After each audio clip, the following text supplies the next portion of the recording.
wait? Well, wait. Let's Who is do a bit talking? of order. If you have a question, you can just put it in the chat. I have a question, and I will tell your name, and you can ask your question. Otherwise, it can be chaotic, and Charlotte will not know where the question will come. Okay. So Charlotte, are you ready? Yes, I will try to be ready. Okay, good. Then I have here Yasmin. You had or who was the person who had a question? Hi, Yasmin here. Perfect. You can ask your question. Well, my question is pretty general. I feel like my private LinkedIn page is, it's pretty good, and I have quite a good network as well. But I'm also a new local president in Uppsala JCI, so I'm kind of trying to figure out how to reach out to new members, reach out to the right members, and I'm learning a lot from JCI Sweden's workshops, which they have online. It's very interesting to follow. They are in English, by the way, if anyone's interested. But more on focus on LinkedIn. Like, I'm trying to figure out how to use that tool to reach out to members, since I feel that LinkedIn isn't really it's my personal opinion. It's not really the first place to look for JCI. But I might be wrong. So it's a very general question, how to use LinkedIn for JCI marketing. Like why are we using JCI in LinkedIn? Like, what is the value it creates? What is the outcome you've experienced so far? Has it been valuable? Well, I think you can both search on Facebook for non-entrepreneurs or on LinkedIn for entrepreneurs. So you can decide how to what kind of people you want in the group, and then I think very specific. You can do that when you pay for LinkedIn. Then you can search more on the profiles and on very specific searching with filters. But I think if you want to expose GCI, then you need to post. What I do, I post 1 time a week. Then I put that in my agenda, and then it can differ from day to day. But I must post one thing in that week. Then your name appear, your information appear. So if you want that everyone knows what GCI is, then maybe just share some information or 3 free tips, or but just on a regular basis, that they don't forget your name anymore.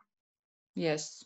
So would you normally post through your private page about JCI to your private network, or you've created a company profile for JCI?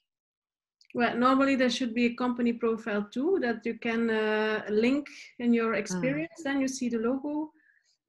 You can post from your company page if you have enough followers.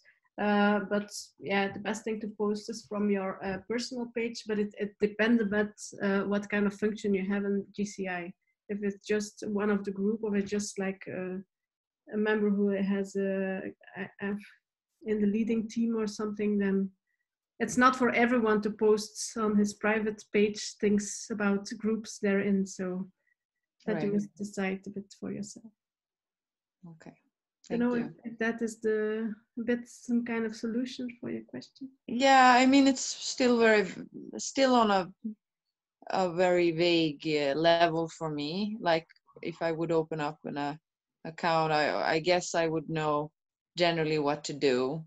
I would probably share on my private profile because I already built up a network there, but create a company profile, which is JCI Uppsala, but also kind of not parasite on other JCIs, but like I could always share what's happening in JCI around the world and kind of build up the JCI brand on that level, so people get curious about my local chamber as well. So yeah.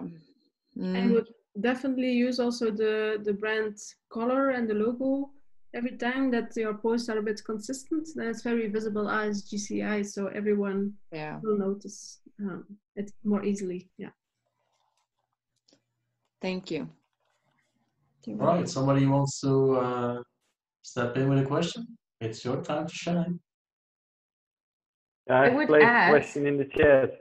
Not together in the chat. In the chat first your name. Otherwise we have confusion. Okay, Marcus, you are first. Yeah. Do hashtags actually work in post you place on LinkedIn? You often see people posting something or a company, and underneath there's a row of hashtags. But how does that work in LinkedIn? Does it for public or not? Well, normally I also insert hashtags in posts, but maximum 3, and it's to end a post. But when you look on LinkedIn, for example, hashtag, I don't know what you're doing, for example, hashtag design in the search field of LinkedIn, and then you will see that is something to follow. If you follow that, you will see immediately in your feed all the posts who have hashtag design in their post itself. So if you want to follow some kind of subject, that's why you can insert it. And there's also a difference between LinkedIn and Instagram. For example, LinkedIn, I would not use more than 3 hashtags, but for example, on Instagram, there are 25 hashtags. That's really the hashtag world on Instagram, and here it is a little bit simplified. So that's why some people do it. Yeah. Good. Clear. Thank you. Yeah. I have also a question of Jovi. Jovi, if you want, you can ask your question live, or I will read it. Hi, everyone. Yeah, I was just texting because I was not sure how to do it. So I had a reflection to what Charlotte said about using our personal profiles of LinkedIn to post JCI stuff. But then I was wondering, because I use LinkedIn a lot for professional purposes. For instance, when we do hire people, and I also connect to professionals from my field, which have nothing to do with JCI. So I was wondering now, if I started posting on JCI to my network, which is not interested in JCI at all, wouldn't it be too confusing? Would it serve to anything? And what would you advise in using LinkedIn for personal account for posting JCI post, maybe to create a, I don't know, specific personal account for JCI only as a person, not as a company, because we do have a site, but maybe we could have, instead of sites, we could have a person. I don't know. So yeah, just was wondering what would be your advice in this regard. But if you would think it's a bit delicate for your audience that maybe they are not all interested in GCI, then it's better you share posts from GCI company page on LinkedIn, and then when you share a post, it's always important that you write something on top of it to tell people why you share that post. So I think it's important when you share something about GCI or you share a post of GCI that you can add why that is important for you, or why, or what does GCI means for you, that you give some kind of personal advice together with the post you are sharing. Hi. Hello. Hello. Oh, Annica, welcome. Yes, you arrived. You were actually doing a little Q&A already. While you're here, I'll give you a proper intro and then it's For that misunderstanding, because in my link it says 8 to 9. So I'm sorry for that. Okay, but I'm here. So do the introduction and let's go. absolutely no problem. Okay, let's start. Are you going to do the presentation or me? No, I give you an intro and then you can start. Okay, I just I'm gonna do. There's a lot of slides that I'm having for this this webinar for an hour. Some of them I'm not going to go through, but you will get everything from Peter, because there's some information that you can have use for anyway. So Yes, I'm not going to go through everything. Annica, I will give you an intro. You can just relax and check your slides. And when I say the floor is yours, then it's your turn. You told me I should do. You told me I should do an introduction, so that's what I was doing. Okay. So what's happening now? What you have to tell me when I should do what? Yeah, I'll give you the introduction. I will present yourself why we do this project, and then it's all yours. I can also inform you that the people already received your document in the chat. So I know there are people from Sweden that can't find the link. I got this message a few minutes ago. Okay, good. Hello everybody.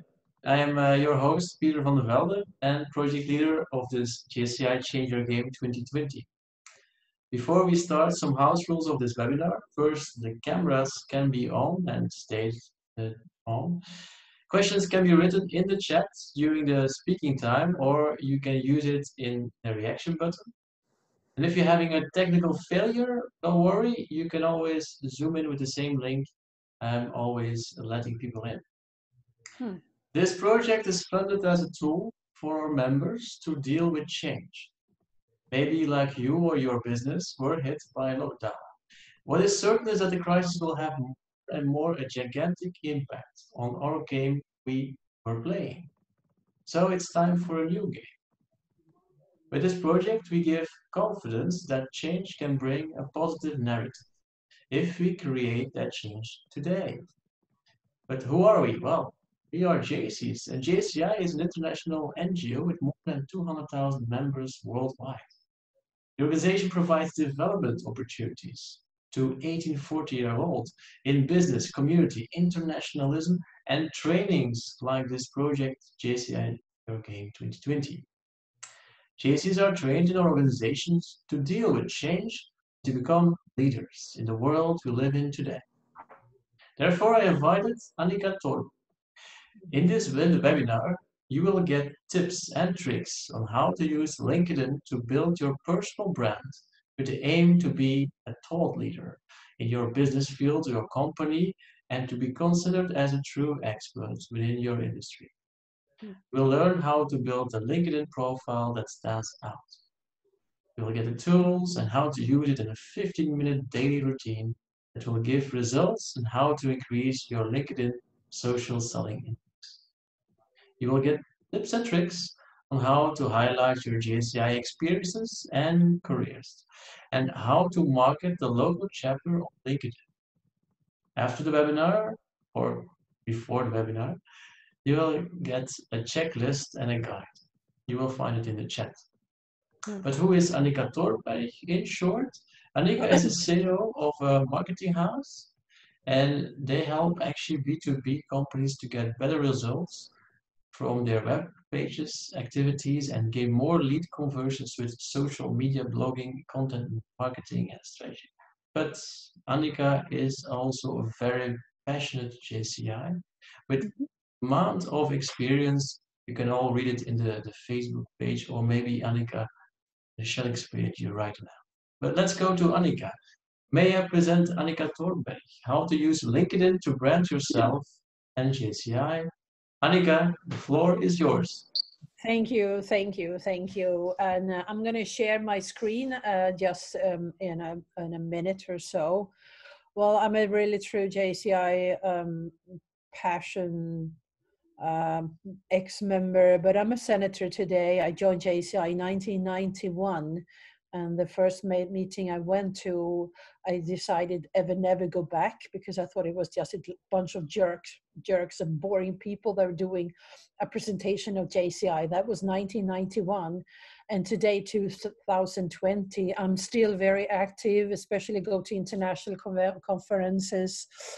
I have a huge network thanks to JCI, and I recommend to everyone that join JCI and also have the opportunity to use LinkedIn, because when I joined in the beginning of 90s, because I'm that old, there was nothing called social media on LinkedIn. So by using LinkedIn and your JCI network, you have a super opportunity to grow your network to be as professional you want it to be. When I tell my business friends and my other friends outside JCI and tell them what kind of contacts I have today, thanks to JCI, people don't really believe me. Then they say, well, he's going to be president of the country probably in a few years. His father was the president. And when he was a national president, we were doing a lot of partying and blah, blah, blah. And we had did projects everywhere. So I joined JCI, and I've been doing a lot: local president, national president, international assignments, blue badges, speaker, running projects. I'm married to a senator and a JCI vice president of the international board, and we still go to conferences. LinkedIn is my passion. I joined LinkedIn in June 2005, and I started to be a consultant in 2008 within how to brand yourself and your company in LinkedIn and how to gain businesses actually through LinkedIn. And that's what we do a lot in our company. And I'm a serial entrepreneur, and my family runs approximately 8 companies at the moment. So we use LinkedIn on an everyday daily basis to find interesting contacts, leads, and promote different kind of things. So this seminar or the webinar today you're going to listen to is something I have been doing sometimes in the World Congresses, and I did it in Estonia now in November. And I think it's really crucial for JCI's survival that every local president, every local chapter, national organizations, and I wish the JCI headquarters could be a better role model in using LinkedIn to find new members and to highlight the fantastic projects that JCI is doing on a local, regional, national, and international level. We are too modest and too shy. We just talk about what we're doing internally, but how to recruit potential members and sponsors and partners. LinkedIn is absolutely the best place to be. So with that said, I'm going to go, and I think Peter showed me how to that I can just share my screen. And we go into the wonderful world of LinkedIn, though. This is though me. I'm going to do like this. I'm going to move back sometimes into LinkedIn. So when we start now, I recommend you to either have your LinkedIn app open at your mobile phone, or you have a parallel window open with your LinkedIn and log into LinkedIn, because I'm going to go move back and forth a little to just show you what I mean when I go into some details. So this is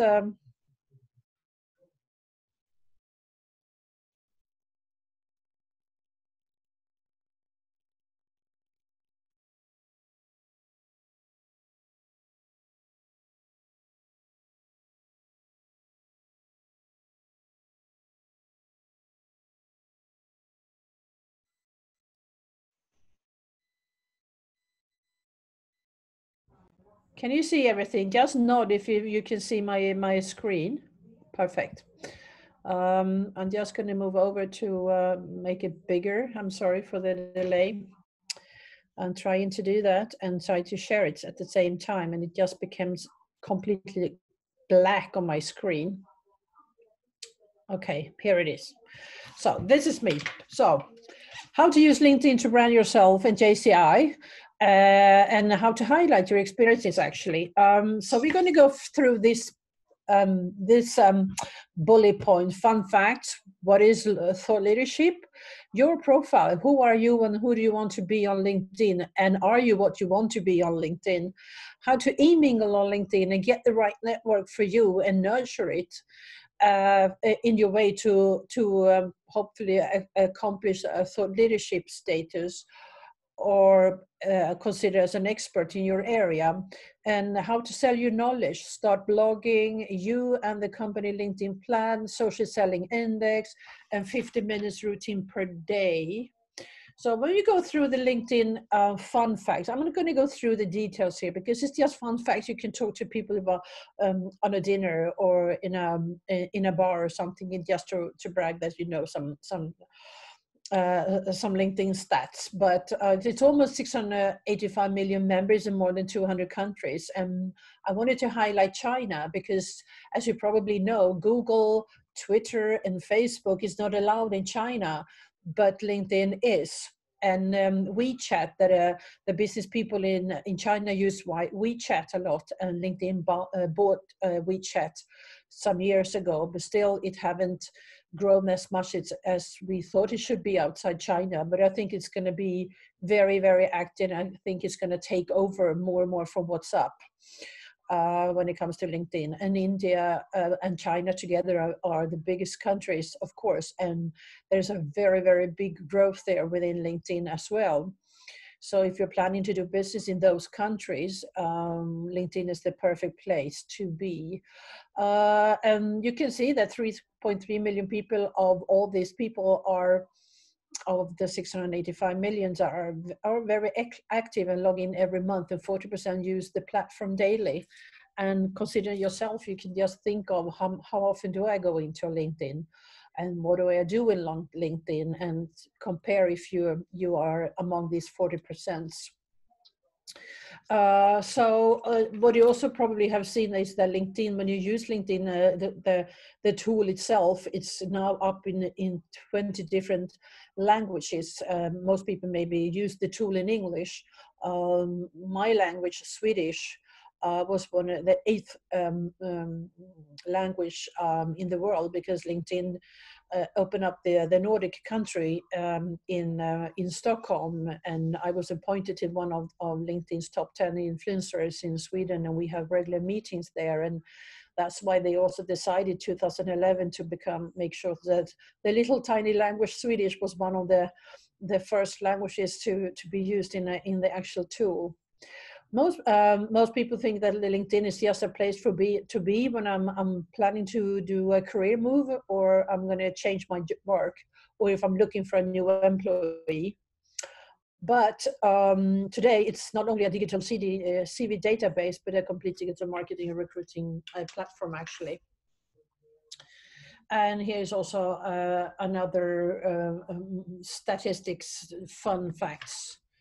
So just when I'm going to talk a few minutes about thought leadership, the first time I heard about the expression thought leadership, maybe you have heard it much more, but that was like 10 years ago, approximately, when LinkedIn was growing really strong.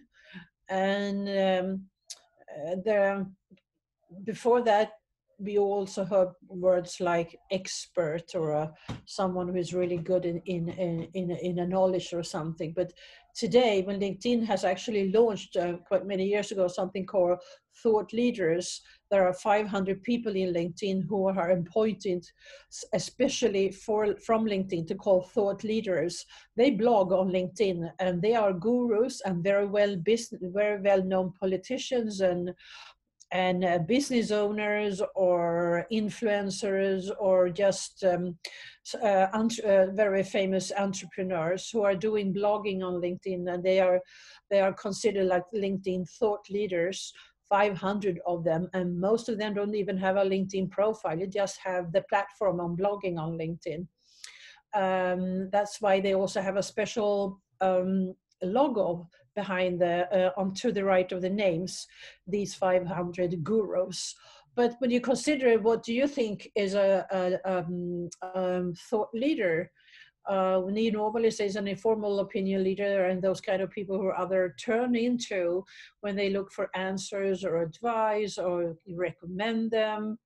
And over time, these kind of people got like friends and fans and followers who contribute to their ideas and help spreading the world. Someone is trustworthy and that people look up to and think they are not necessarily leaders by title, but they can be leaders within an organization or within a group or in a special niche that people think they like them, they're trustworthy, and what they're saying, what they're offering, and what their advice is what people like.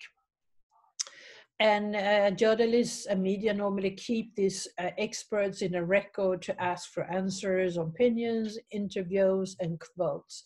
And when social media came into our world and into our lives, there was a new market platform for people who have never before been having a chance to be considered as the leaders.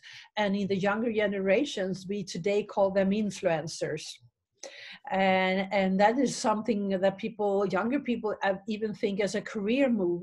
I'm going to be an influencer when I grow up, because I think it's really cool to be a YouTuber or big on Instagram or on TikTok, which is a super strong, growing network with today young people. So, and even like, in the corona pandemic, I think it's a different word. You have probably in each and other country you come from, there have been a lot of new people popping up in media who are experts in corona or vaccines or diseases or pandemics and whatever, and suddenly you see these people every day in media or on television or online in different channels, and well, they are actually thought leaders in their experts.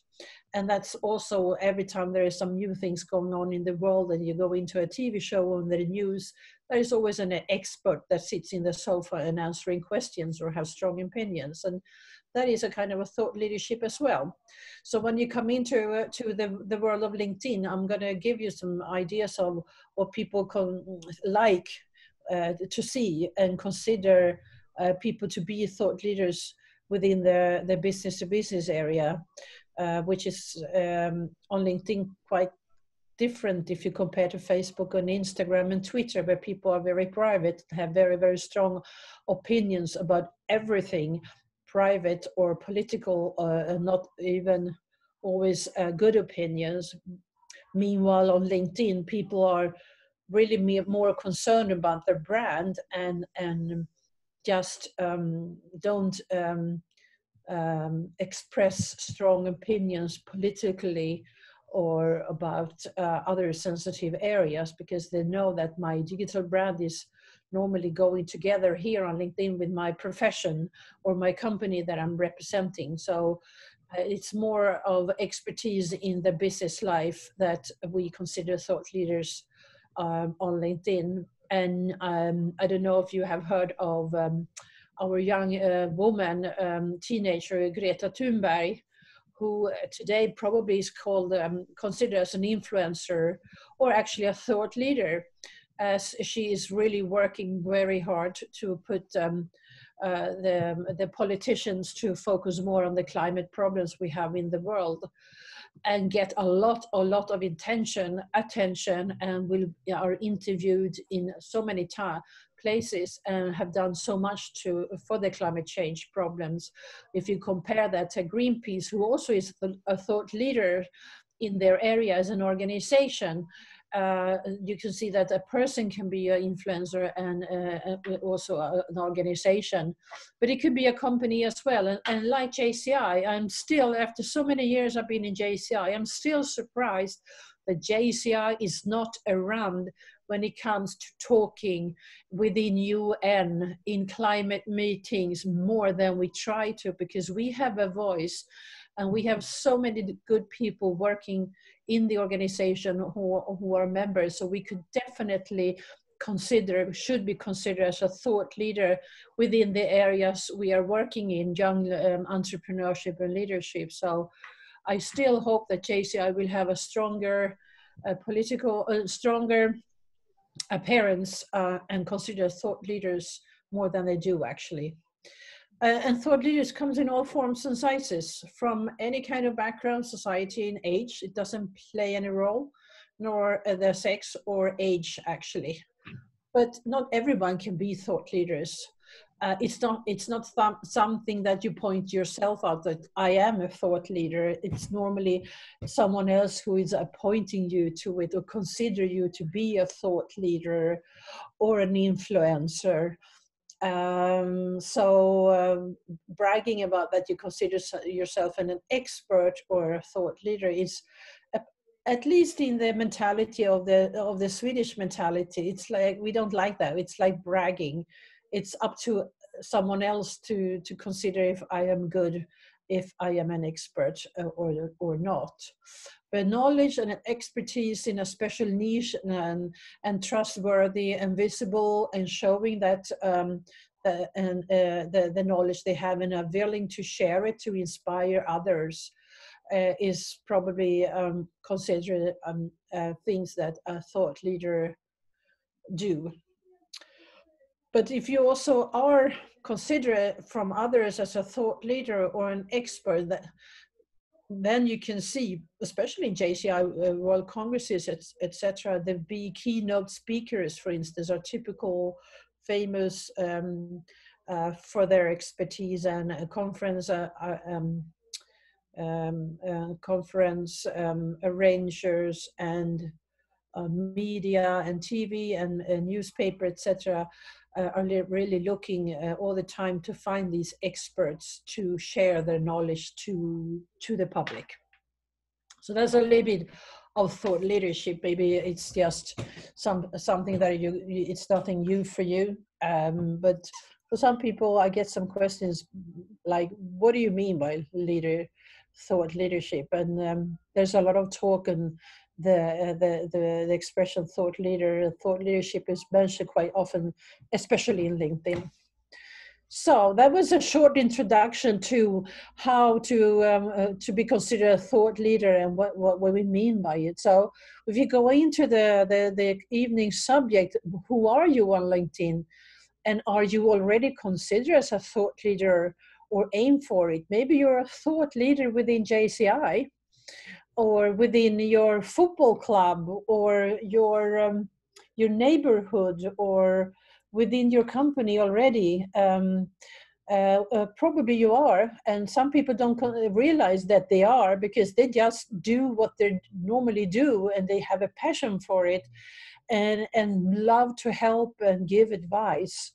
So if you have any kind of expertise and you really want to brand yourself around your expertise area, LinkedIn is definitely the place if you are working in the business to business area. And if you maybe have an ambitions to do some kind of career and move further up on the career ladder to become a specialist or a manager or even a top manager or an influencer or whatever, but in the business to business area, LinkedIn is the place. I would definitely say that. But why are you on LinkedIn actually? You don't have to answer it. We can have a discussion afterwards, but think of why you joined LinkedIn. It's like, why did you join JCI? Why did you join LinkedIn?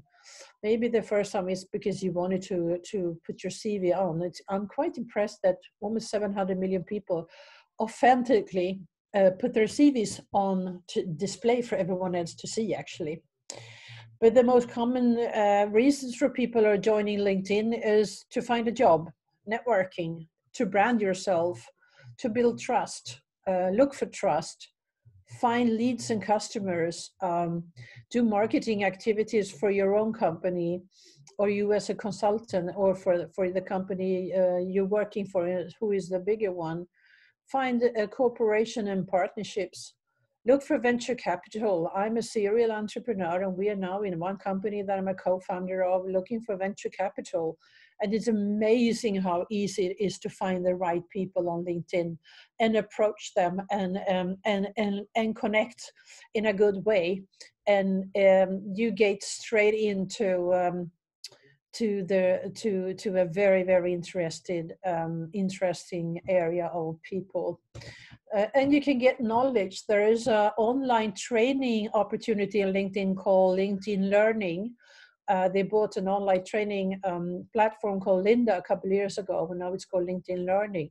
And I'm amazed how much online training there is on LinkedIn Learning. So if you haven't tried it or checked it out, please do, because there are trainings online in any area. It's fantastic. So educating yourself, you can do in many ways on LinkedIn by reading others' content, following in blog posts, and going to LinkedIn Learning. And even people look for on LinkedIn for dating, perhaps. I'm pretty sure some of you, like me, have been approached by mostly men, from me as a woman, to asking if we could connect, not for business-wise, but dating.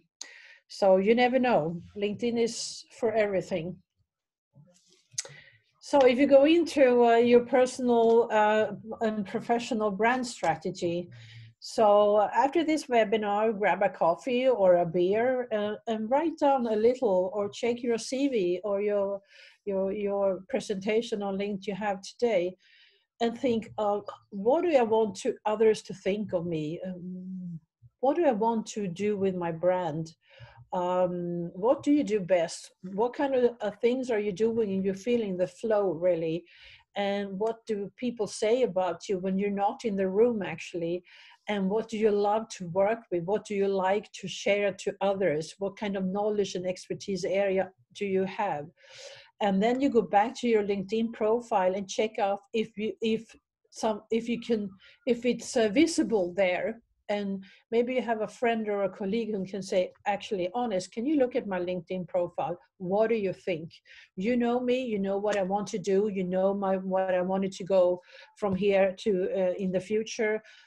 Do you think I should do some improvements on my LinkedIn profile? And believe me, most people have to. I meet so many people that haven't done their homework on LinkedIn on the personal profile. They just fill in the necessary things and they never change it or update it. And they haven't done the homework, which when you do that and you have a professional profile, people will comment it and say, wow, you look so interesting. I really would like to connect with you, and you have such a nice profile. And I don't mean the picture though.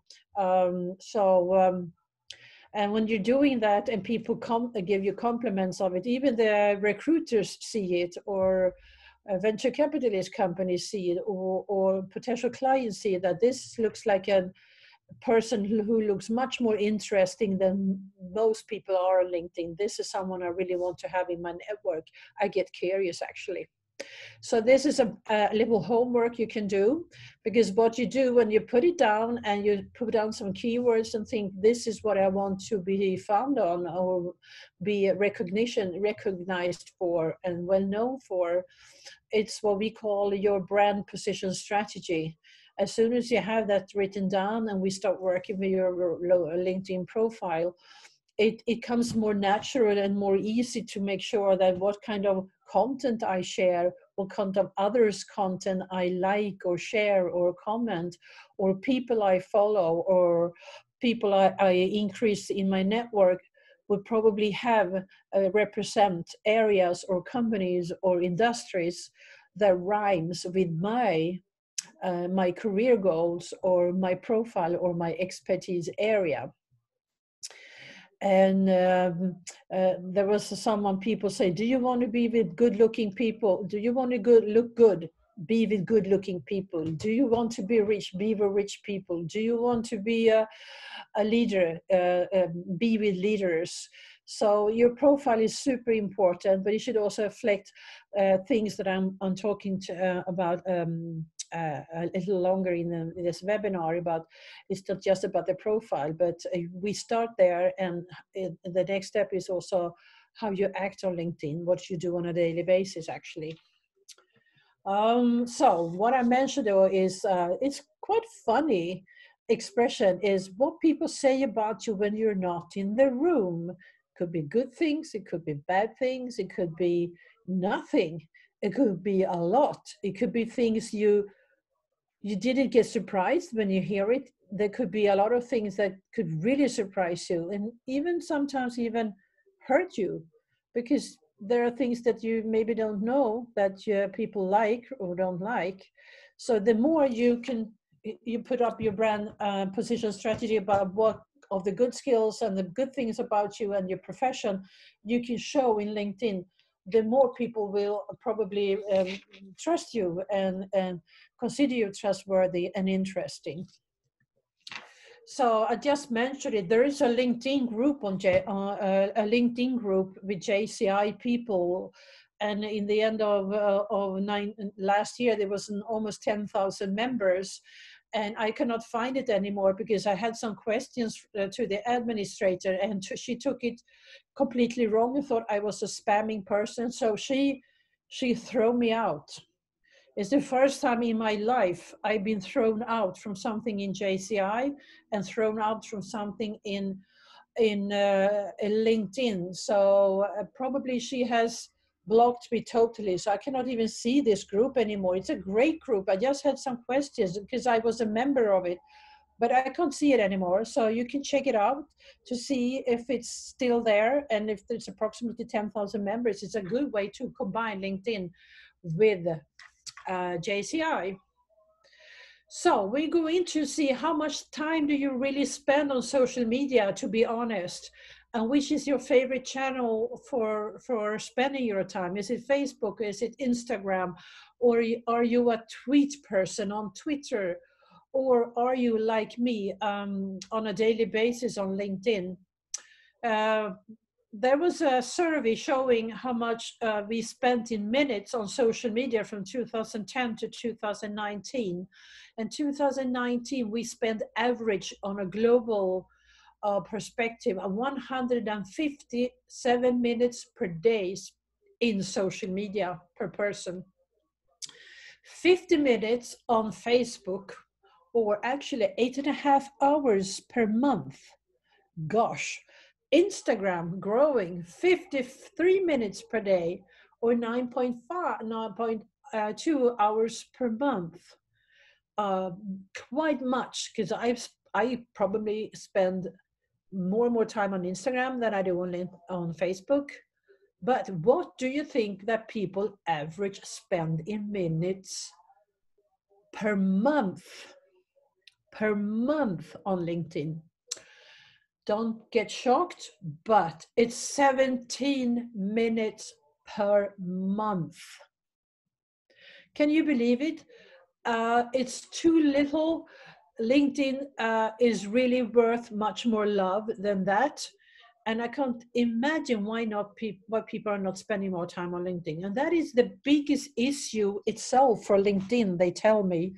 How can we make sure that people are on our platform as much as people spend their time on Facebook and Instagram and YouTube?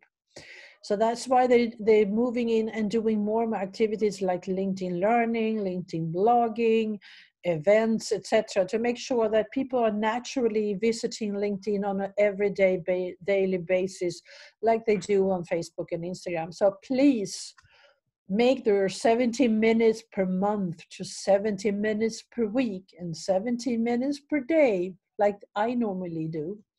So this was just a fun fact too. So as I mentioned, it always starts with your own profile. That's the first impression where people will go through their LinkedIn app and scroll down or check out what's been happening in the network or in the flag, you see what's happening in their network. The first thing you see is your picture and your title, and maybe a little bit more.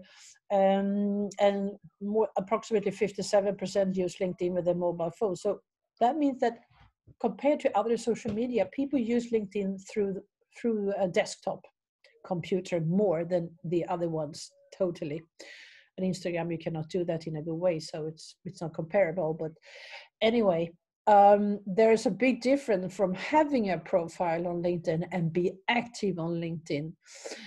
And if you spend 70 minutes per month, you're not active on LinkedIn. You just check out your who inbox to see if someone has asked for connections, or you just check out some friends who have been asking you to share something, and you're not really active. But I do hope after this webinar today, you will see LinkedIn in a new perspective and spread some love on LinkedIn, because it's so worth it. Believe me, I can write a book about all the experiences and fun and interesting people and opportunities I have the opportunity to experience just through LinkedIn. Almost as good as JCI experiences, not almost. I'm not going to go through all this today, but the main areas I used to talk about normally when I do longer seminars or workshops is the four corners: profiles, the company pages, the group tool, and the job tools. But today I'm just focusing more or less on the profiling and some areas in that field, because it's so big itself. And as the theme is how to be a thought leader and increase your brand, and also the showing your JCI experiences, profiling is what we're talking about. So there is a list I put together some years ago, and it's haven't changed actually. I can see maybe some areas a little bit better, but these are 10 mistakes that people do on LinkedIn. They don't have an image, or they have a bad image, or a fussy headline. So go to your own LinkedIn profile and see what is your headline, your title. What does it say under your picture? And how does your picture look like? Believe me, I have seen everything. Secondly, people don't fill in everything there is. There's a lot of extra ad sections you can put into your profile, especially for us in JCI. It's really, really good ad sections. We can really highlight the JCI experience. I'm going to tell you a little soon. And they don't send personal messages to new people when they connect. And they only say yes to people they know. Every week I meet top managers who tell me that or CEOs or managers, and oh no, there's so many people who want to contact me on LinkedIn, Annica. I think it's so tough. I only connect with people I know, or I only connect with people I've met. And I said, how did you meet your wife, I used to say, or your husband? Or how did you nail a business? If you only do business with people you know, and you're always only dating people you already know, I don't believe you. Someone has to take the first step.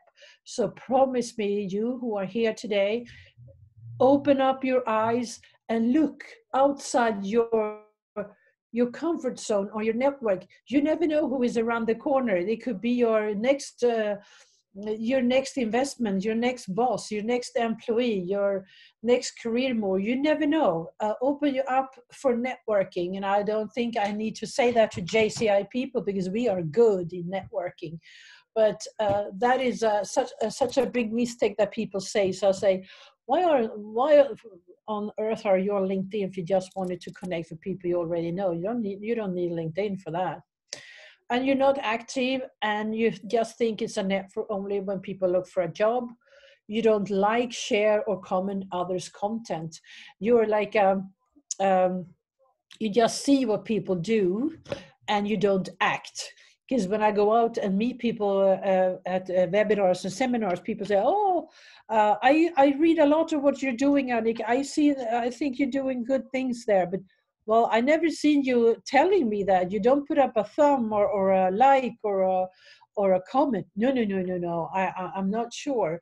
I don't do that, but I see what you're doing, and that is 3 or 4 reasons for why people are not doing that. Is first of all, they don't know how to do it.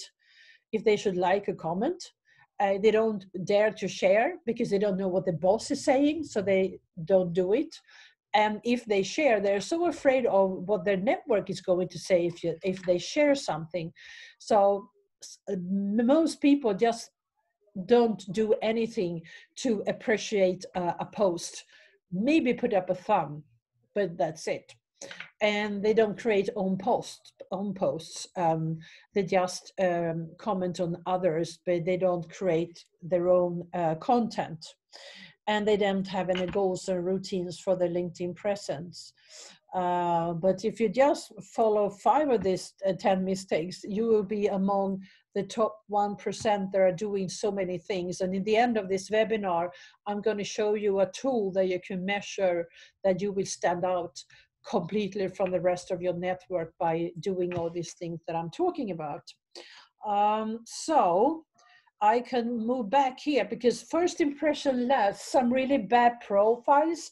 I collect bad profiles on LinkedIn because I use that in my seminars and workshops. There was a guy a couple of months ago, he approached me and said, I would like to connect with you. And the picture he was having was when he was sitting with a drink on a beach. I think it is hilarious because I don't think that has anything to do with LinkedIn. It looks like he's a playboy and he's not looking for a job. He doesn't, in my eyes, look trustworthy. He probably is a super good guy and trustworthy, but the picture is completely wrong. Wrong forum, wrong channel. Or the Google Ninja. People sometimes put themselves on a high chair and call themselves gurus or ninjas or whatever experts, which is something that is so funny as well, calling themselves a ninja. And this is also a funny picture with a guy who's putting up his tongue, or the woman who has this picture on LinkedIn. It more looks like she's interested in dating or Tinder. Maybe she's not, but it gives wrong signals. And sometimes people also have hilarious headlines, like, I only joined LinkedIn because my boss made me. Social network is for idiots. Another headline, I just want a job. Please, someone hire me. I blow shit up. I am the Michael Bay of business. Oh, I had 6 professional jobs previously, but I'm now looking for something permanent, something I make a sales call. My goal is to revolutionize people's lives through art, technology, entertainment, says one misguided soul. These are headlines that people put on LinkedIn under their picture. Excuse me. Isn't that hilarious? So when you go into your own profile, I'm going to go downsizing this a little, so I go out to LinkedIn. You should add keywords of words that you want to be found on, like SEO on a web page. Keywords that you show your expertise areas, not only your title. 99% of people put their formal title on in English or their native language, mostly English, and then they put the company name on, and that's it on the headline. Which I teach that you have 121 signs, space to put in your title, of course, but keywords that shows your expertise area, or show people or recruiters that you are expert in fintech, for instance, or digital marketing, or accounting, or management, or speaker, or whatever, because that makes people understand quite quickly that, oh, this is a person who is working with this. And if it's interesting enough, they put more time into going and scrolling down to look at your profile more closely. So invest time to have an updated profile. It says profile 2 times, I see, I'm sorry.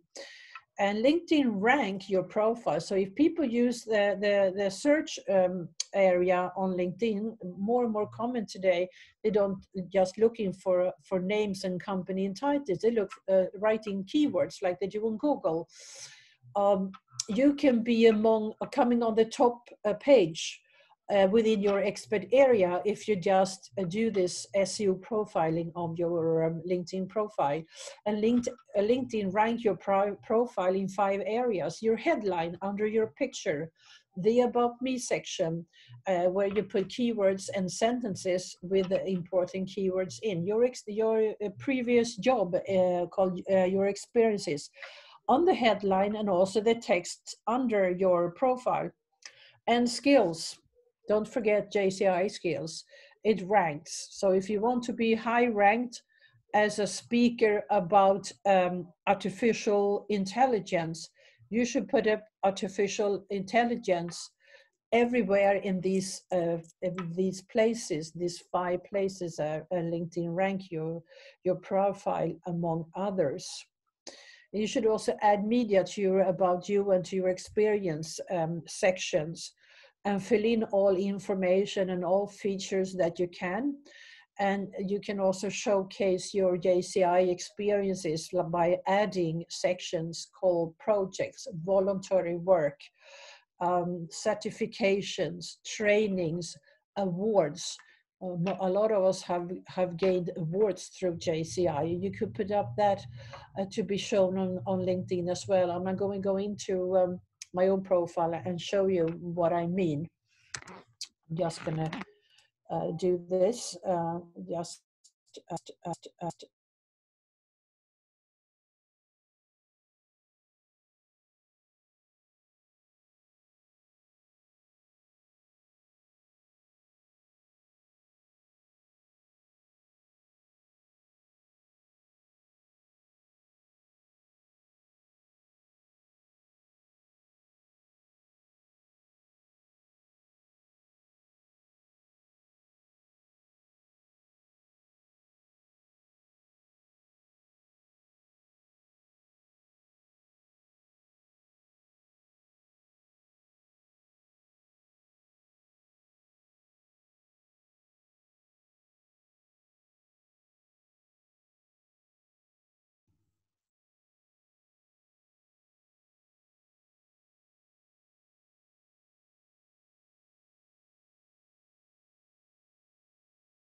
Hello, Annica. We can't hear you anymore. Can you check your sound, please?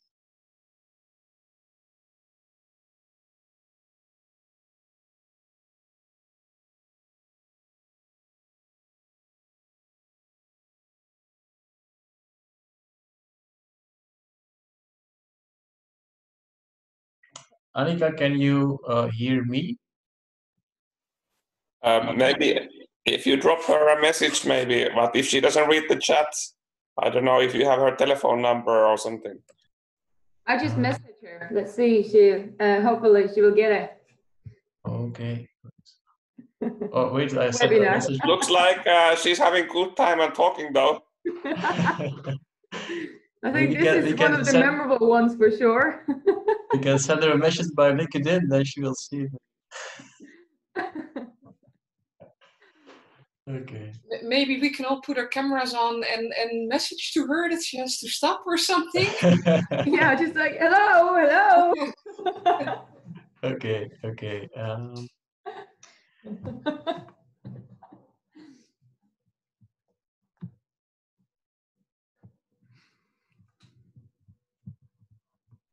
Okay, I'll contact her by LinkedIn.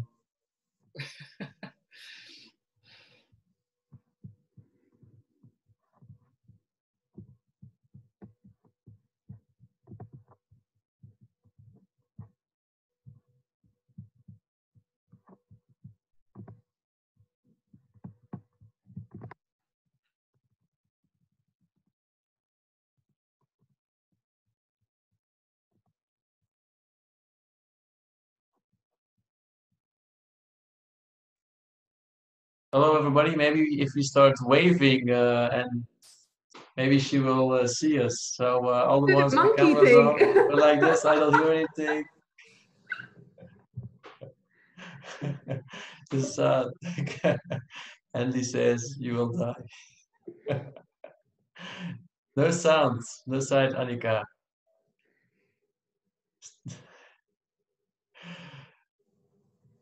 Can somebody fly to Sweden? Wait. I'll request remote control and maybe she'll see that.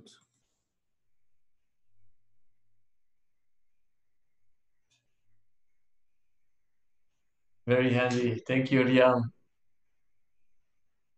Great thinking. But no. She has a phone call. Somebody's calling her.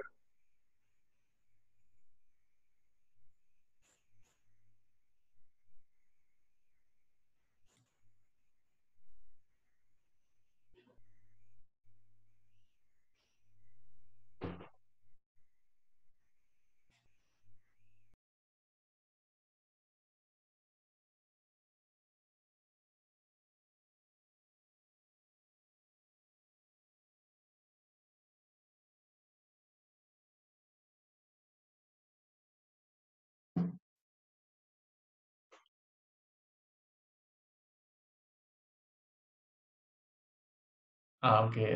Kadri is speaking to Annica at the moment.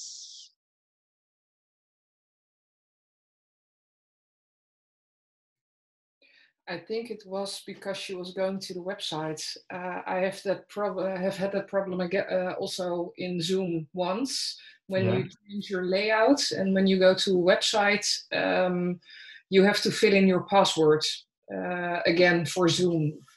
So I think something went wrong there. Okay, thank you, Jan. Kadri, have you heard it? The advice? Otherwise, I type it for you. Otherwise, just log out and log in again.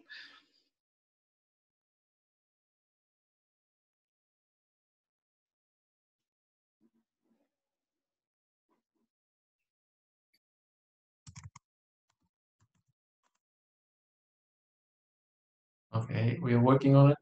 Kadri, she's logging in, logging out. Okay. Well, let's give us a break if you want to drink something or you want to update your profile. Now is the moment.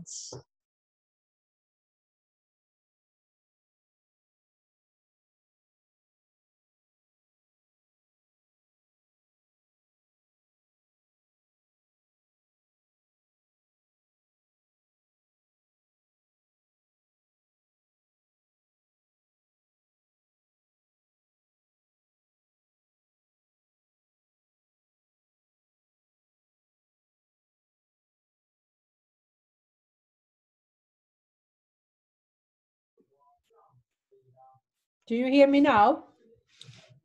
Yes, Annica, yes, thank you. Yes.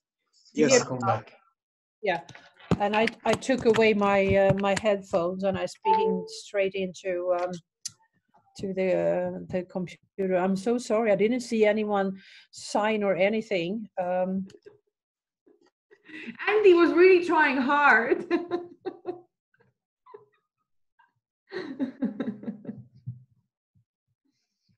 It's okay. We'll get there.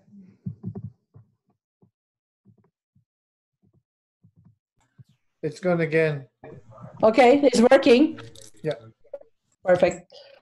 So I go into the screen again. I'm sorry, that is technical. It happened to me this morning because I've been doing 4 Zoom meetings today, and the first one in the morning I was thrown out all the time. So annoying. Anyway, this is a lot of details when it comes to a LinkedIn, but you just wanted to see. You can look at my profile, and I do please hope connect with me on LinkedIn, but also you can look at my profile, and if you think it's a good one and it's inspiring you to do your own, you will also get a checklist about how to do the profiling on LinkedIn as well. I'm going to go move over to my slide presentation again,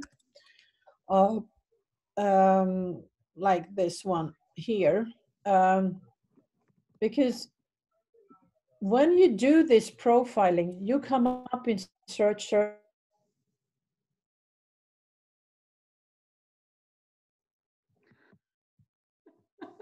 Okay, sound gone also for everybody. Jan, you can use your board. Yes. Okay. It's not working? It's okay, it's okay. I just like it that people are becoming more creative. With what?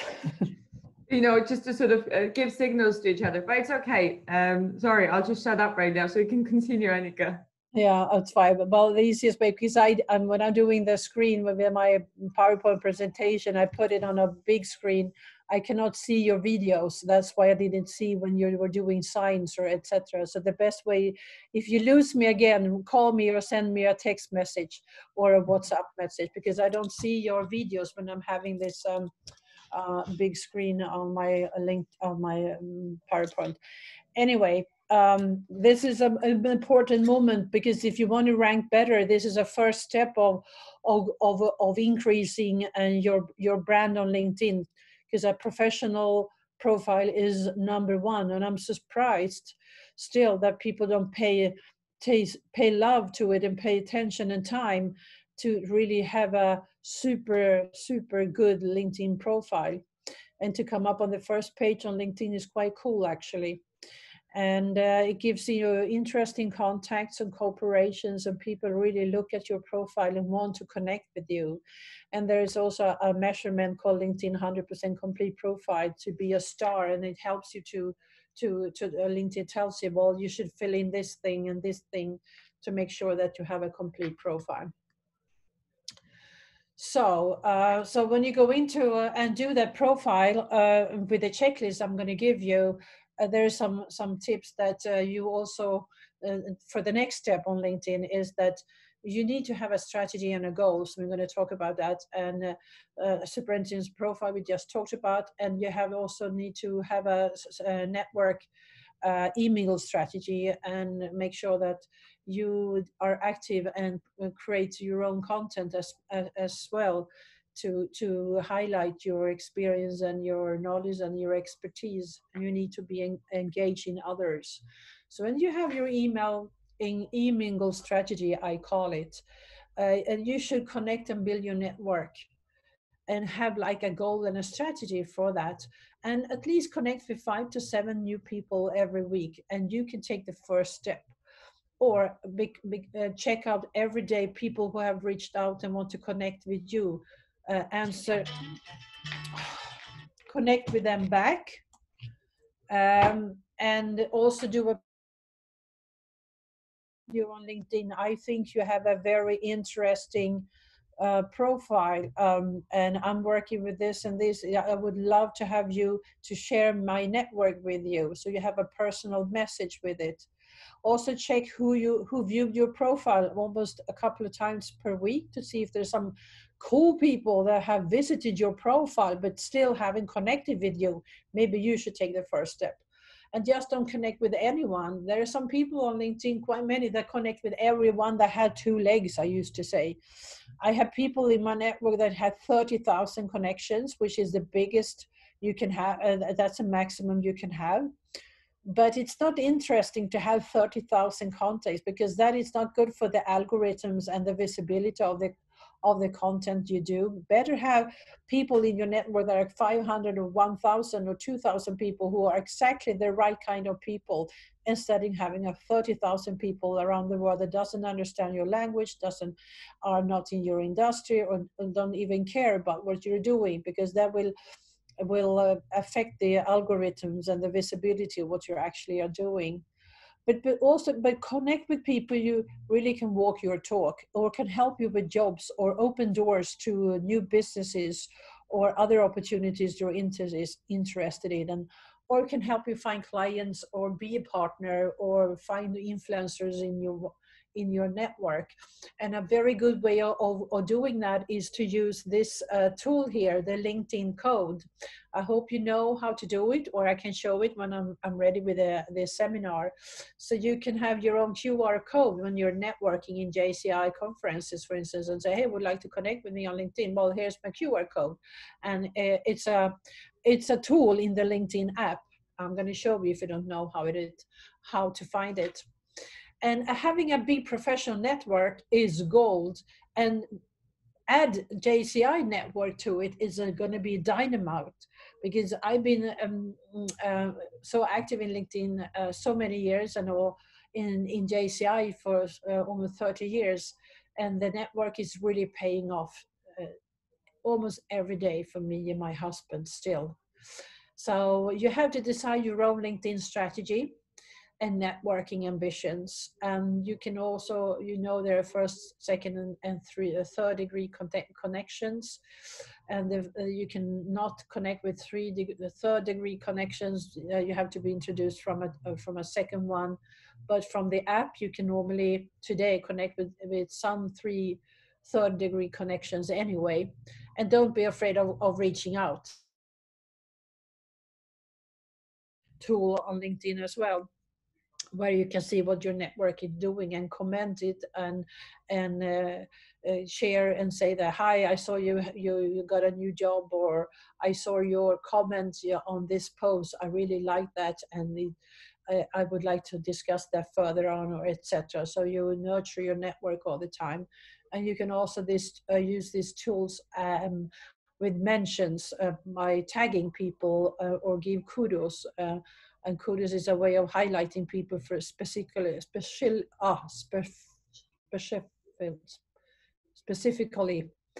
if they've been doing something very good within JCI, for instance. So I don't know if you know, but a third way of start building your brand on LinkedIn is to provide your own content within your expertise area. And there is a super tool called LinkedIn Publishing. I see I put up the Swedish text here now, but I will tell you that this is where you can put up your reputation, and you can blog about your expertise areas and give advice. The tool itself is called LinkedIn Publishing, and you can do blog posts in LinkedIn, and people can follow your blog posts without being a first connecting person. And they can comment and share your blog post, and you can share your blog post into your own profile, but also in the company page if you ask the admins to do that, or if you're running the company page yourself. And it's a really, really good way of showing your expertise area. And if I go into LinkedIn again, I'm going to go that straight into shortly. I'm going to show you how it looks like, because now I ended up with a Swedish page here. I'm sorry. So when you are your own publicist and you're a blogger, maybe you can also blog on your company page, or you can blog on a blog page, or on Facebook. Actually, you're your own publicist, and that is a lot of steps when you move, a lot of steps taken when you start doing blog posts and share it, because if you're doing that good, people like it and they comment it and they share it. But some people blog about really shitty things, to be honest. I've seen people looking for new apartments or new partners or apartments by blogging about it on actually. But talking about your niche, your expertise, or your passion, and I would really consider, if you have the opportunity, to do blog posts about being a member in JCI and the opportunities a membership gives, and why people should join JCI, and highlight the skills you get from a membership of JCI, and what areas you can go and experience through JCI conference and etc. That would be perfect if you could do that, if you are from your local chapter or your national organization as well.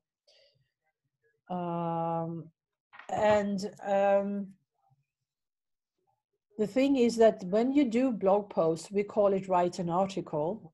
It's not like writing a post, it's like writing an article. And there's also a new tool in town called LinkedIn Polls. You can now create one question and create 5 answers to and highlight, and post that on your company page, and also on on your profile and ask a question and ask people to answer it. And that is also a good way of showing your expertise, because maybe you're interested to see what people think in a special question, which is concerning your business or your area or your expertise area. And then you do polls all the time, and then you share the results of the polls. People normally are really interested in that results as well. So polls are just very new on LinkedIn, and it's also a very good way of showing your expertise, and you can also highlight it through your blog posts. As I mentioned before, maybe that is not what some people say to me, well, you don't have the time. I don't have the time to be as active on LinkedIn as you are. But when you put up everything you do, I normally talk, there's a difference between plans and planning. If you do a plan, which you do, when you put up your goals and a strategy and some tactics, and you put that into planning, and you put in an Excel sheet, for instance, I make sure that on Mondays, I check new contacts. On Tuesdays, I create a blog post. On Wednesdays, I try to go through the groups I'm interested in, or members on LinkedIn. On Thursdays, I do this, or once per week, I try to find new contacts. And you make sure you have that in a plan. You can still not hear me. Oh, I am so sorry. Yes, we can hear you, Annica. Someone texted me from Sweden saying we cannot hear you. Maybe that was in a previous fallout. It was an earlier one. Yeah, it was an earlier one. It's all good. Yeah, but this was from one that came in from LinkedIn in Sweden 2 minutes ago. Anyway, I can't do anything. Let me just know if you cannot hear me through messages. Well, you have to do, as I said, there's a difference between plan and planning. So put up some smart goals. Make sure that you should come up with 1,000 contacts, or create one post every week, or answer a new connection every day, or check who visit my profile, and make sure that I comment on people's content, etc., and make it a goal of what you want to achieve by your your presence on LinkedIn. And that is also a strategy, of course, in telling how to do it. Should I blog? Should I do videos on LinkedIn? Should I go live streaming? Or should I comment things on the company pages where my follow company pages, which are my dream companies, and I start commenting on every post they do, so they highlight me and see who I am because I really want to work there? Or should I connect with the CEO of 5 of my dream companies? And make sure you have that strategy and put some goals into it, and with a network strategy and social strategy, social media strategy that LinkedIn is. Maybe you should combine it with Twitter, depending on what you're working with, and make sure you do a lot of variation in the content, because today people are really showing a lot of expertise by doing videos and live streaming, and people really like to see that. And it's not necessarily that you become a thought leader, but if you're an expert and you share that on a video, different subjects, or what do you say, different subjects, people consider you as an expert quite soon and want to learn more, or connect with you, or ask for help, etc. So the tactical planning, then, when you make the plan on a weekly basis or on a monthly basis, you can also do the same for JCI. So if you represent a local chapter or the national organization, make sure you have a company page on LinkedIn, not only a group, an official LinkedIn page on LinkedIn, and post things about our conferences, our trainings, like this project, which is a great initiative and make sure that you invite people to say, hey, I think you would be interested in JCI. We are looking for people exactly like you. Why don't you follow our page and see when the next meeting is taking place? Because now you can put up events on LinkedIn as well, on a company page, on a group page, and also on an individual page. So when you have JCI events, you make sure you highlight them on LinkedIn as well. And make a plan with content and media to add to it, and ask people to like and share and comment. You will definitely see a lot more people wanting to connect with you. Your content will be more visible, and people will like and comment your content much more. And there will be a lot of more interesting connection requests, I'm sure. So we always talk about that because I'm working with content marketing myself. The content is your own post, your company post, your networks, posts and followings. Comment rather than liking. There's a new algorithm in LinkedIn measuring how long you stay with the content, which is rewarding that content to increase the visibility of it outside your own network. Sharing others' content and write articles or blog posts, and use tools like texts and images and videos, live streaming, blog posts, links, infographics, and also polls to make sure that you master all these tools and features. You definitely stand out from the majority of the people of LinkedIn. So that goes over to what I'm talking about called social selling. When you're doing all these kind of things, you're not aiming for selling your products or your services, but you're selling your knowledge, and you're selling your competence, and you're showing that you're willing to help others by sharing your knowledge. Like, I'm here to help, what can I do? That is what people like, and they pay you respect, and it gives trust to you and your brand. So it's really important that you engage all the time in LinkedIn. If it takes so much time, because it gets like a habit and a routine that I call 50 minutes per day routine. And it's like brushing your teeth or going to the bus.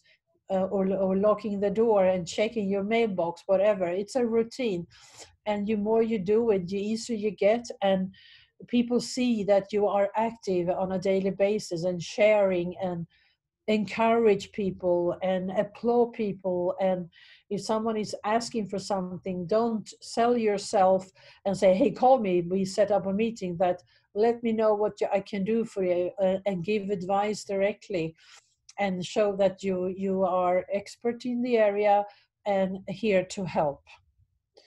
And comment on strategic stuff. With that, I also mean that I can see people that one day they're sharing something about the corona, this epidemic, and another day they're sharing their best friends because she started a shop in a local city. Or the third day they're sharing something completely different, and all these sharings has nothing to do with the profession you have or in the industry you're working. You're just sharing things because you want to be nice.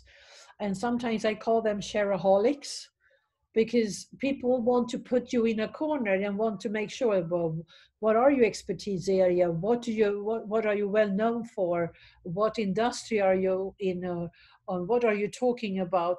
And if you're sharing things that is outside your box, outside your expertise or your industry, and it's not having a red, what do you call, red line, a red thin, people get confused and don't know where to put you, what kind of corner they should put you in. So make sure you continue when you're sharing things or posting things, you keep to your niche. I always used to say when I speak to startup companies that the richest are the nichists. So make sure you stay with your niche. because that's the only way that people will start considering you as an expert and hopefully also a thought leader within your area. So keep to your niche always. So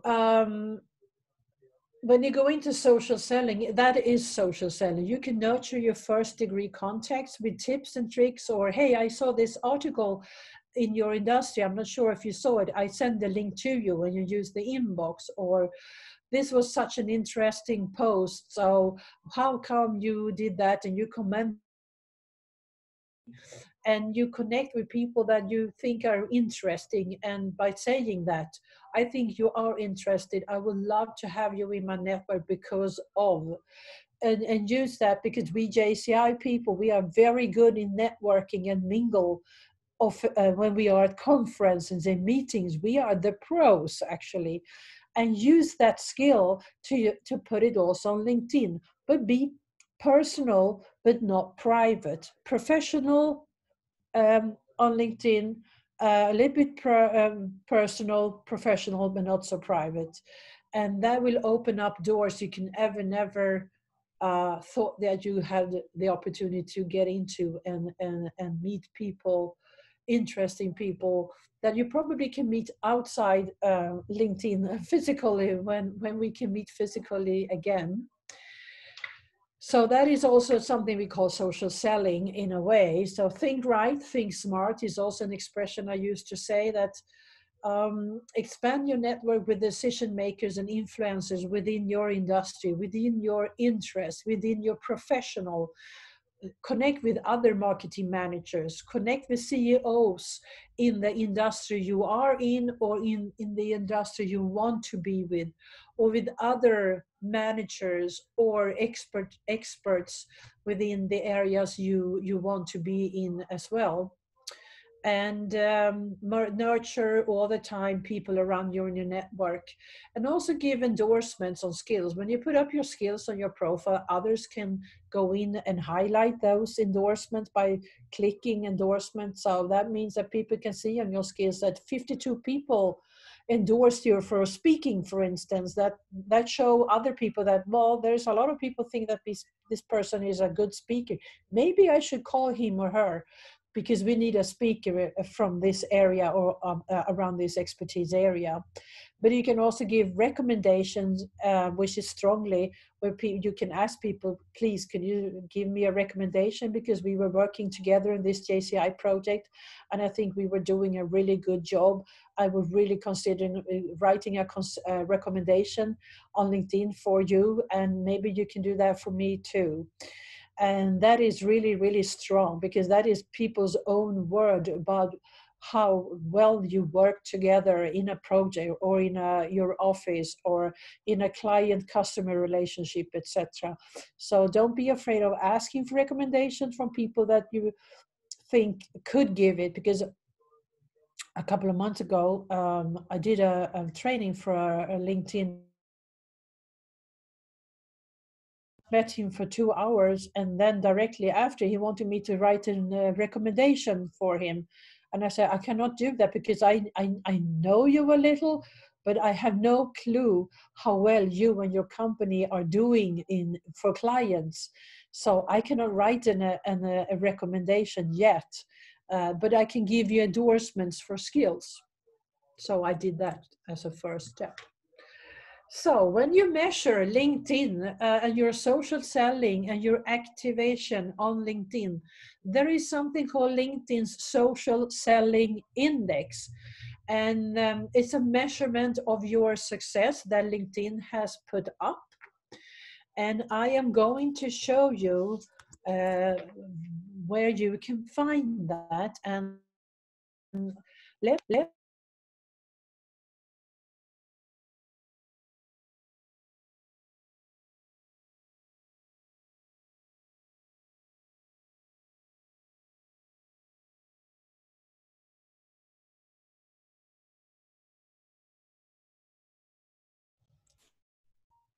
Annica? Yes. Okay, there you go. Perfect. You hear me? Social Selling Index. I'm going to go through here. There is a link in the presentation. It's a measurement of how well you're doing things on LinkedIn in 4 different areas. And you go into this link, you have it in the presentation, and you can get your score. It's from 1 to 100, but 100 is the highest. Average people have 40, 45-ish. And I've never seen anyone have higher than me. I had 93 6 months ago. And this is more on a weekly basis changing. So it's a measurement showing how well you establish your professional brand, how well you find the right people in your network. And I have a little lower here, how well you are engaging with insights, mean that you comment on the posts in groups, for instance. They evaluate group comments quite high here, or how well you're commenting on blog posts or other posts that people are sharing, and how well you are building a relationship with others on LinkedIn. So it's a weekly measurement, they call it SSI. And I can see that people in my industry, they only have 25 out of 100. But people in my network, they have more than 47 points out of 100.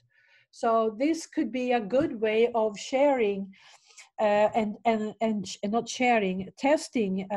If you go into it today and see what score do I have, and if you follow my advice and checklists and update your profile and connecting with people and do planning, I'm pretty sure.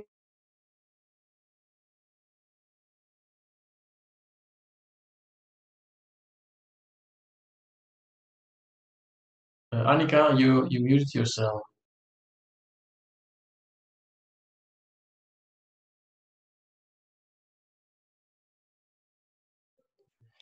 So if you think it's nice to measure the things you're doing with the advice I have been given today and the checklist and updating your profile, this is the index, social selling index, that you can check out once per month to see if it's increasing or downsizing.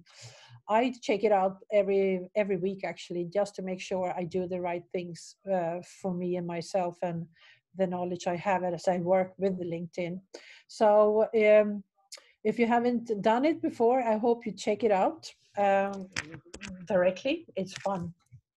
So it's called Social Selling Index, though. So that was one of the coming to the end of the webinar, which is the 50-minute per day routine. And this is a checklist, what I do every day. I check who visit my profile. I add 5 to 7 new connections or accept connections every day.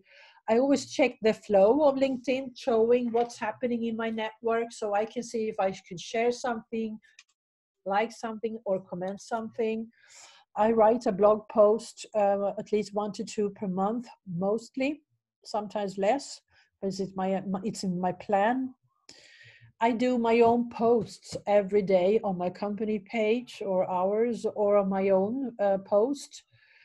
And I use my inbox a lot and nurture my network with different things. I give kudos and I congratulate people to a new position, or if they have done something good in their positions or posts. So that is my routine that I do every day. And that is, people notice that because they see that you're more active. And as I have said the whole webinar, people see what you're doing. If they don't throw up a thumb or comment or share, they see that you are active and you do interesting things. And that is a good way of working against, hopefully, some kind of a thought leadership within your industry or your area or your city or your organization or within your company. So doing that routine and follow all these things, I normally say that LinkedIn is like love. The more you give, the more you get.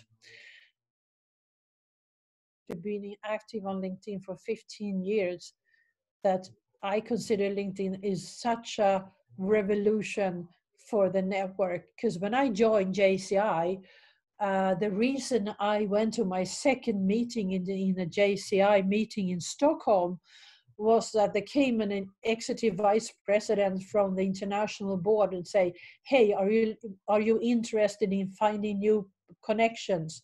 If you go into JCI, you can reach anyone in the world by 6 connections. With 6 connections, you can reach anyone in the world if you have a well-educated, well-spread network.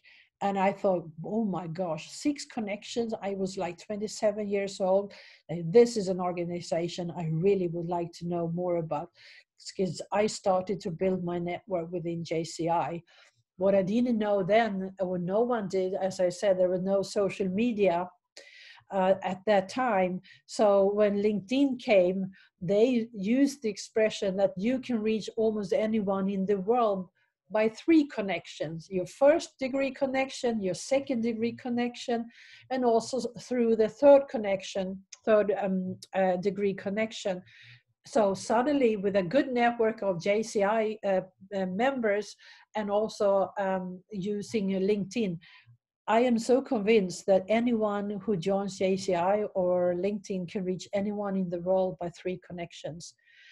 And that is why I'm still on LinkedIn and I'm still in JCI, because I think it's fantastic to collect so many talented people in my network. And I love to connect others with each other, and I love to help people to get to new connections or new jobs or whatever. So I have this passion for JCI and LinkedIn. I think it's a perfect combo, actually.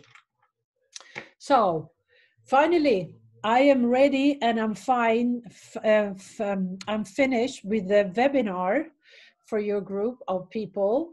And I'd like to say thank you for still being with us or with me, despite the technical problems.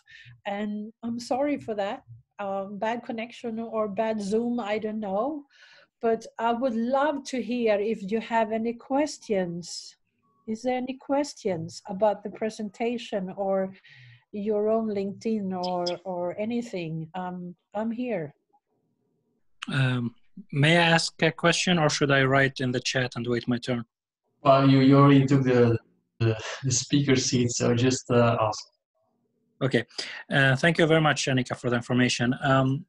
Beside writing a personal message, if you would like to add someone, let's say I'm interested in adding a specific person, a CEO or vice president, or someone who gets, I don't know, 10 requests per day. Beside writing a personal message, is there other tip or trick I can use to increase my chance to be accepted? Thank you.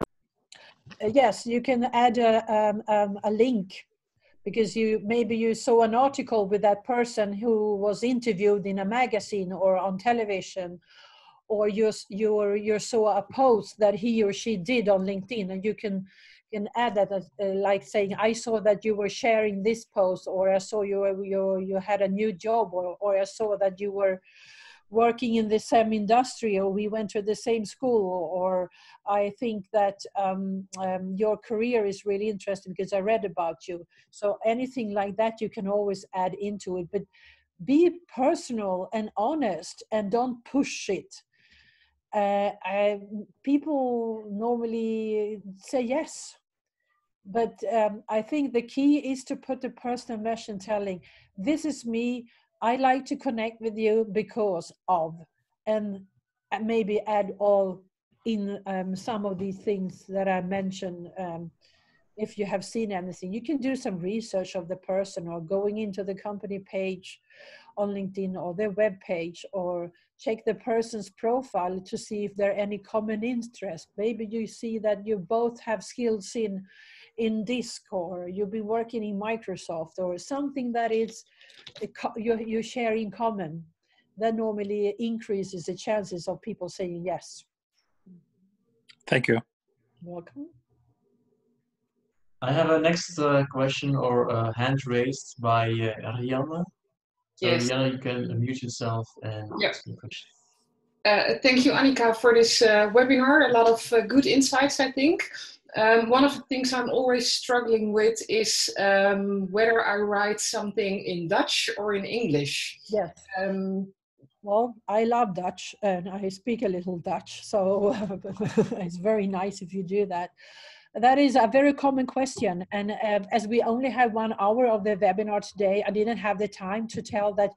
First of all, when you go into your profile, you can build your profile in different languages. You can have an English profile, you can have a Swedish profile, and I think I have started now my Dutch profile. I don't tell you why here, but there's a reason. So that's one thing that people can see you. But when you're writing posts, who? Your sound, Annica. Oh my goodness, am I doing something here? No. Am I back? Yes. Yes. You should always ask yourself, who am I writing for? Who do I want to reach with this post? If that person probably is Dutch, write in Dutch. If you want this post to be spread bigger, write in English, because I get quite a lot of people say, oh, you write a lot in Swedish, Annika, why don't you write in English? Well, I can write in English, but for one of my companies, my main business and my focus is the Swedish market. So 90% of the content I write personally is in Swedish, but I also write in English sometimes. But that's really when I asking myself, is this post interesting for my international network? Mm-hmm. So I can understand your dilemma. But if you ask yourself those questions, I think it's a little bit easier. And it's the same with your profiles normally. I want to have an English profile and I want to write in English because I have an international network. Well, are you looking for a job in your country? Are your potential clients in the country are the ones you're aiming for more comfortable with writing and reading content in the native language? You should do too. Thank you. You're welcome. Dank u wel. Anything else? Somebody else? I have a question. Actually, someone also raised this topic about hashtags. What's your opinion about, whether you're posing a question or you're writing something and then you include hashtags in the end? Is it necessary?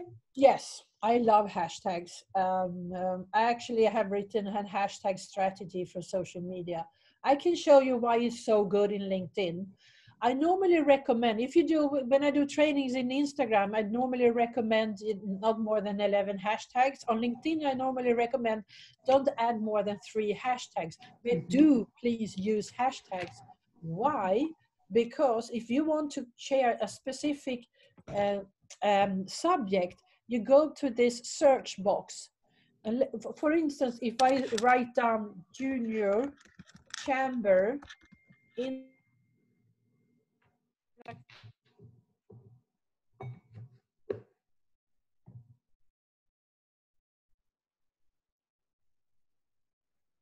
Oh, we lost you again.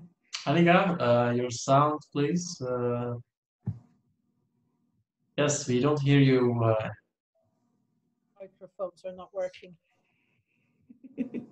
Oh. Yes, there you are. There you are. Thank you. I wrote Junior Chamber International up here, you see? And if I go to people, I come up with people. These are JCI members and senators in Sweden. But I'm not interested in that. I go to content.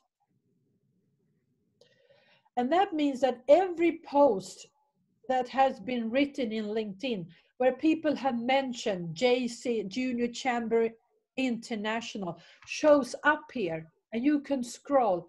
What kind of posts have been posts in LinkedIn concerning Junior Chamber International?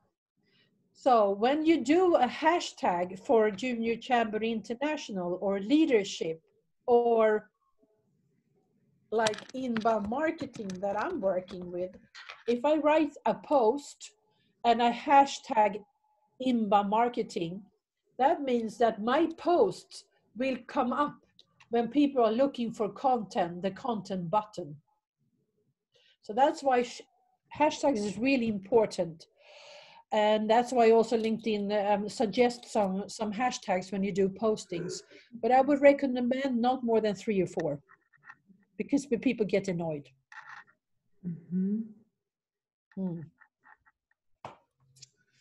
So so this is also good, because if you're interested to see what are people talking about the hashtag JCI or Junior Chamber International, or what are people talking about in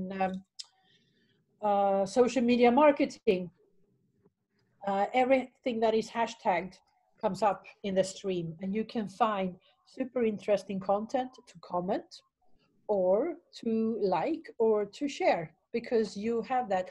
I use it a lot for my clients when it comes to checking up important keywords for them. If they want to know about competitors that are writing about artificial intelligence, I wrote that up and I check content that comes up. So maybe there are content that we can share for the client, or there are interests that we can use and add into as a reference in a blog post, for instance. So hashtags, yes, yes, yes. Okay, thank you, Annica. Somebody else has a question? I'm not sure if you noticed that, Peter, but Abigail posted a question in the comments. Do you want to read it out?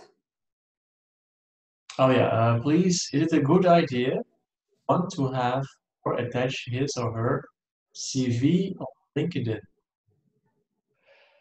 Can you say it again, Peter? Yeah, it's is it good to put your CV on LinkedIn? You mean if you add it as a PDF? As a document, I guess. Yeah, definitely. Is that true? Yes, you can definitely do that if you're looking for a new job, or if you're a consultant. At least in Sweden, consultants normally have a consultant profile, especially if they are hired by a consultancy firm. The firm is normally have a consultant profiles, which is a CV, and definitely add that in to as a PDF on your profile under About Me section. It's coming now more and more that people are doing video CVs as well, a video CV, not only a PDF. They're doing a presentation about themselves as a video and add it on also on LinkedIn. So definitely. I mean, the other thing what I've noticed, I mean, because I work as a recruiter in Estonia, is that some people share publicly their personal details, such as phone numbers and emails. What's your opinion on that? You know, is it common in Sweden, or what's the trend in LinkedIn in general? In LinkedIn in general, there is something called contact section, where people, you know, there's a little section called contact, where you can add in your information. And the overall trend is that people are not showing their details. They don't show their phone number or their email address. And if you go into the contact section, quite many people put their private email address in there. And I think for you as a recruiter, if you want to call someone, it's hard to find their phone number and even the email address. And I think we have to change that attitude and that behavior, because if you're a member of a network, you probably want to be easy to reach out to. And why not put your company email address and at least your phone number? But on the other hand, as you and I also work with digital recruitment strategies, I know that some positions are so attractive for recruiters, so people are really haunted on LinkedIn. They hate recruiters. So they don't even want to be on LinkedIn anymore. So it's depending on what kind of position you have. Actually, I put my email address and my phone number up.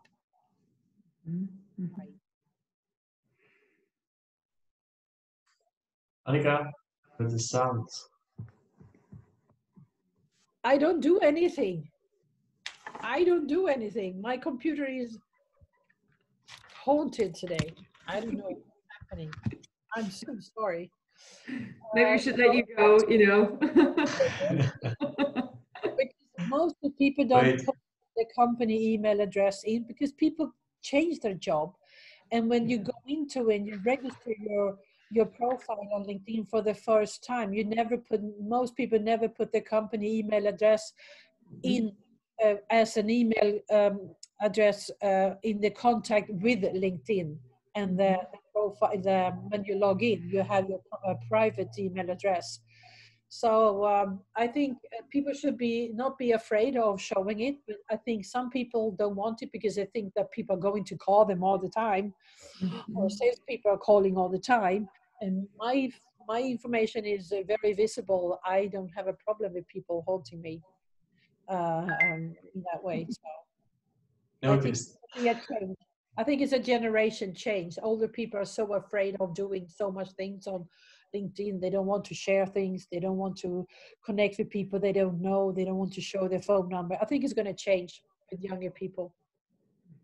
Good. I have another question from Ryan Razul. Yes, please. Annica, I have a question regarding the premium account on LinkedIn. Did you try it before? And would you recommend it for a professional skills or job search, not as a company or recruiter, from the other side, as a job search or for professional? Would you recommend it? Yes or no, and why? Thank you. Yes, the professional membership premium. If you follow my advice from the webinar today and will be more active and really show your skills and post and really be active on LinkedIn, then you can benefit from a payment, a premium membership. If not, if you're not so active and not looking for a job, you don't have to pay extra for finding what you can in LinkedIn, and people see what you're doing anyway. If you're looking for a new job and you really want to highlight your skills and your CV for more recruiters, I would probably recommend that you do it only that period when you're looking for a new job. It's not so common that people pay for the job subscription. And I would like to ask you, Katri, who is working with recruitment.